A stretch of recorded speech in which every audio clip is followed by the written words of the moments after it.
Morning student, स्वागत है आपका अपने YouTube channel the way of chemistry पर। आज हम लोग चर्चा कर रहे हैं 12th क्लास के नेक्स्ट लेक्चर के संबंध में। हम लोग जो चैप्टर पढ़ रहे हैं वो तत्वों के निष्कर्षण के सिद्धांत से संबंधित है। तो हम लोग पढ़ रहे हैं एस का साधन। एस के साधन के लिए हम लोगों ने कई विधियाँ पढ़ी, जैसे हाथ से चुनकर, गुरुत्व पृथक्करण विधि, चुंबकीय पृथक्करण विधि, फेन या झाग उत्प्लावन विधि, निच्छालन। अगली विधि है एस के साधन की ऊर्ध्वपातन।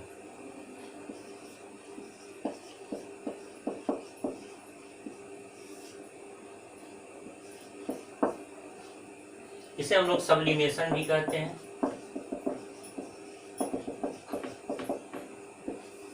ऊर्ध्वपातन वह प्रक्रिया है जिसके द्वारा कोई ठोस बिना द्रव में बदले सीधे वाष्प में बदल जाता है। यानी पदार्थ की दो अवस्था में परिवर्तन यहाँ होता है, यानी ठोस से सीधे वाष्प में बदलने की प्रक्रिया होती है। तो इस विधि के द्वारा हम लोग उन पदार्थों का साधन करते हैं जो वाष्पशील होते हैं।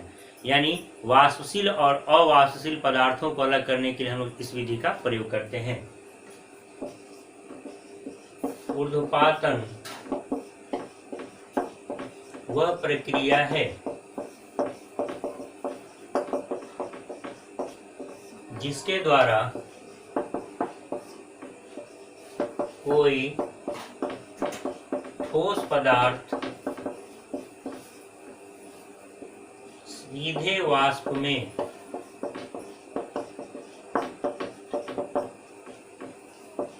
परिणत हो जाता है।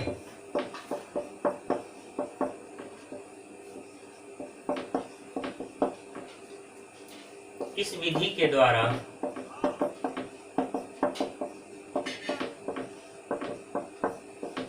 वाष्पशील और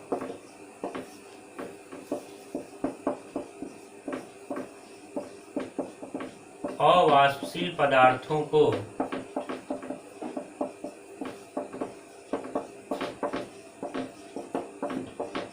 अलग किया जाता है।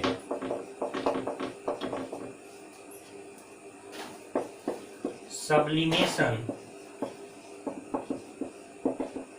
is a process in which a solid is converted into vapor phase directly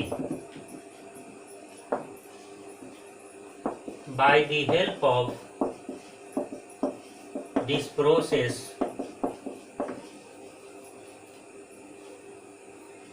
Volatile and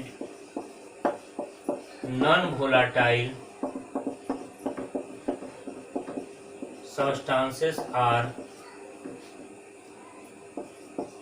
separated. इस विधि को एक संक्षेप में हम लोग इस प्रकार से समझ सकते हैं।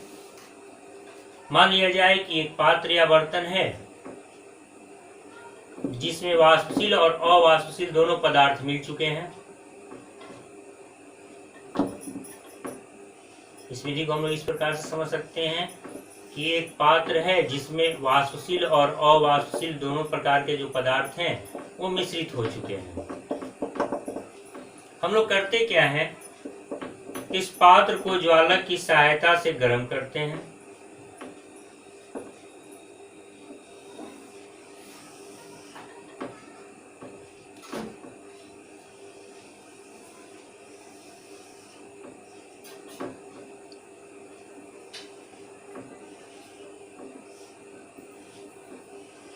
और निकलने वाले वाष्प को कलेक्ट कर लेते हैं।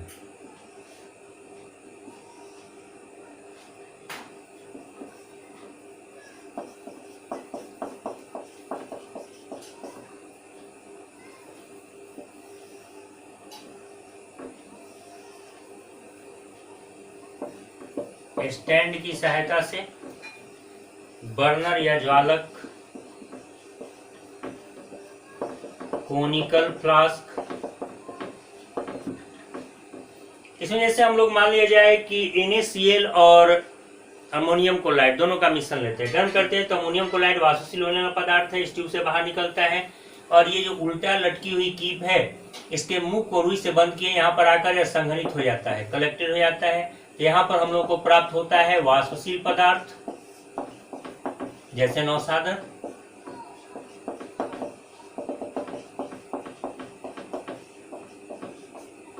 और यहाँ पेंडी में बच जाता है अवाष्पशील पदार्थ,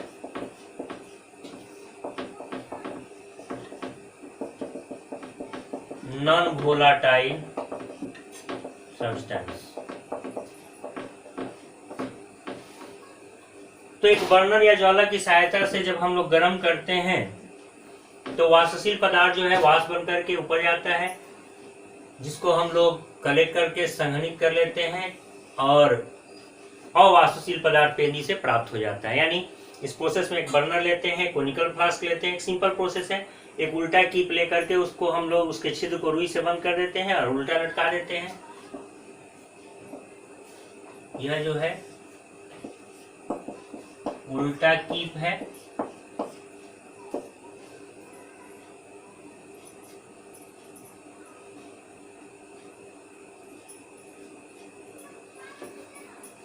तो इस उल्टे कीप के मुंह को जब हम लोग रुई से या कॉटन से बंद करते हैं तो वाष्पशील पदार्थ आकर यहाँ संघनित हो जाता है, कलेक्ट हो जाता है और इसको यहाँ से हम लोग रिमूव कर लेते हैं, यानी हटा लेते हैं।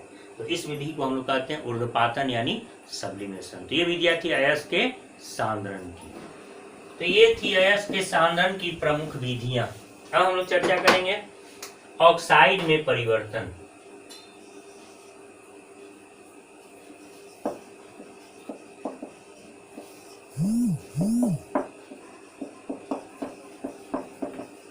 अयस्क को ऑक्साइड में कैसे परिवर्तित किया जाता है?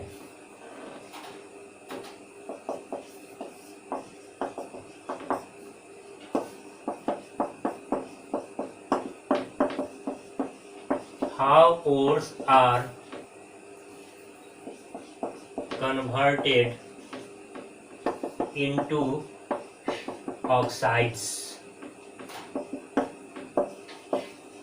हम लोग पढ़ रहे हैं धातु कर्म यानी मेटलर्जी। धातु कर्म की पहली अवस्था थी अयस्क का सांद्रण। अयस्क के सांद्रण के लिए कई विधियां हैं, जिनमें हम लोगों ने पढ़ा हाथ से चुनकर, गुरुत्व पृथक्करण विधि, ग्रेविटी सेपरेशन प्रोसेस भी बोलते हैं। इसके अलावा फेन या झाग उत्प्लावन विधि, फ्लोटेशन प्रोसेस, चुंबकीय पृथक्करण विधि, मैग्नेटिक सेपरेशन प्रोसेस, निक्षालन लीचिंग और ऊर्ध्वपातन यानी सब्लिमेशन। इसके बाद जो दूसरा स्टेप होता है अयस्क को ऑक्साइड में बदलना। धातु कर्म का दूसरा चरण है। तो ऑक्साइड में कैसे परिवर्तित करते हैं? यह धातु कर्म का द्वितीय चरण है, जो दो प्रकार से होता है।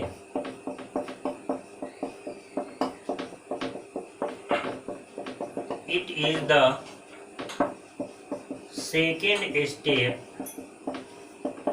of metallurgy which takes place by two ways। एक को हम लोग कहते हैं जारण और दूसरे को कहते हैं निस्तापन। जारण को अंग्रेजी में रोस्टिंग कहा जाता है और निस्तापन को अंग्रेजी में कैल्सिनेशन। तो अयस्क को ऑक्साइड में दो प्रकार से बदलते हैं, जारण से और निस्तापन से, अर्थात रोस्टिंग से और कैल्सिनेशन से। तो इसकी पहली विधि है जारण, इसे हम लोग भर्जन के नाम से भी जानते हैं, रोस्टिंग कहते हैं इसे। रोस्ट करने का मतलब होता है वायु में सेकना, वायु में गर्म करना। कुछ ऐसी विधि यहाँ पर अपनाते हैं। इस विधि में अयस्क को वायु के उपस्थिति में गर्म करते हैं।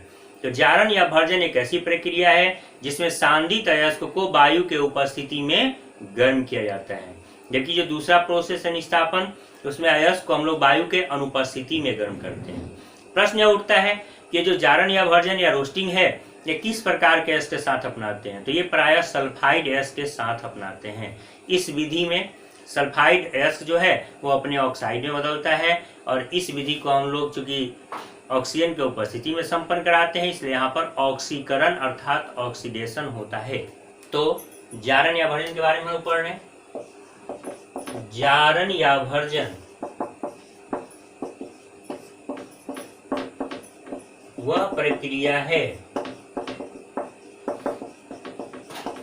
जिसके तहत सांद्रित अयस्क को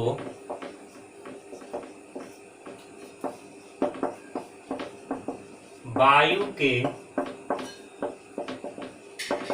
उपस्थिति में गर्म किया जाता है।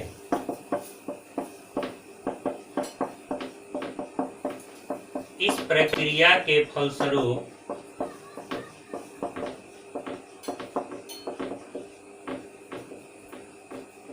सल्फाइड अयस्क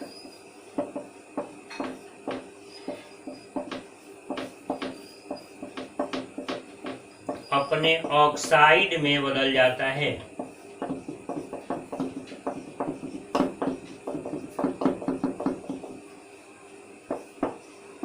roasting is a process in which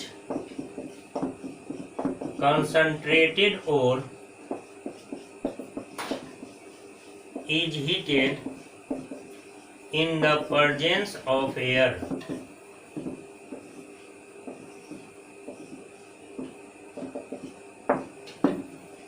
In this process,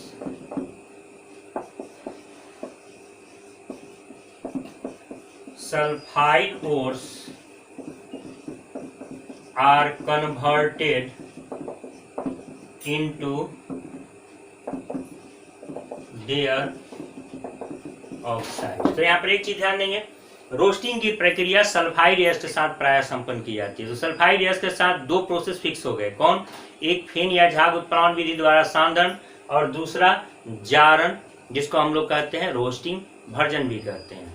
इसको ऐसे भी समझ सकते हैं, जारण और निस्तापन जो दो विधियां हैं, इसको रोटी बनाने की प्रक्रिया समझ सकते हैं। एक रोटी बनती है तवे पर, तवे पर की रोटी को हम लोग वायु की उपस्थिति में गर्म करते हैं जिसमें ऑक्सीजन होता है, इसको कहेंगे रोस्टिंग। एक तंदूर की रोटी होती है जिसको हम लोग बीच में अलाव के बीच में रखकर गर्म करते हैं, वहां पर ऑक्सीजन की उपस्थिति होती है। ऐस के साथ भी कुछ ऐसा ही होता है, जब ऐस को वायु की उपस्थिति में गर्म करते हैं तो जारण या भर्जन, जिस प्रक्रिया की हम लोग अभी चर्चा कर रहे हैं, जिसमें सल्फाइड अयस्क का प्राय हम लोग प्रयोग करते हैं, और दूसरा है निस्तापन। निस्तापन यानी अयस्क को हम लोग वायु की अनुपस्थिति में गर्म करते हैं। इसके आगे हम लोग चर्चा करेंगे। यदि वीडियो पसंद आया है तो इसे लाइक करें, इसे ज़्यादा से ज़्यादा शेयर करें, और चैनल को आपने अभी तक सब्सक्राइब नहीं किया है तो सब्सक्राइब करें। धन्यवाद।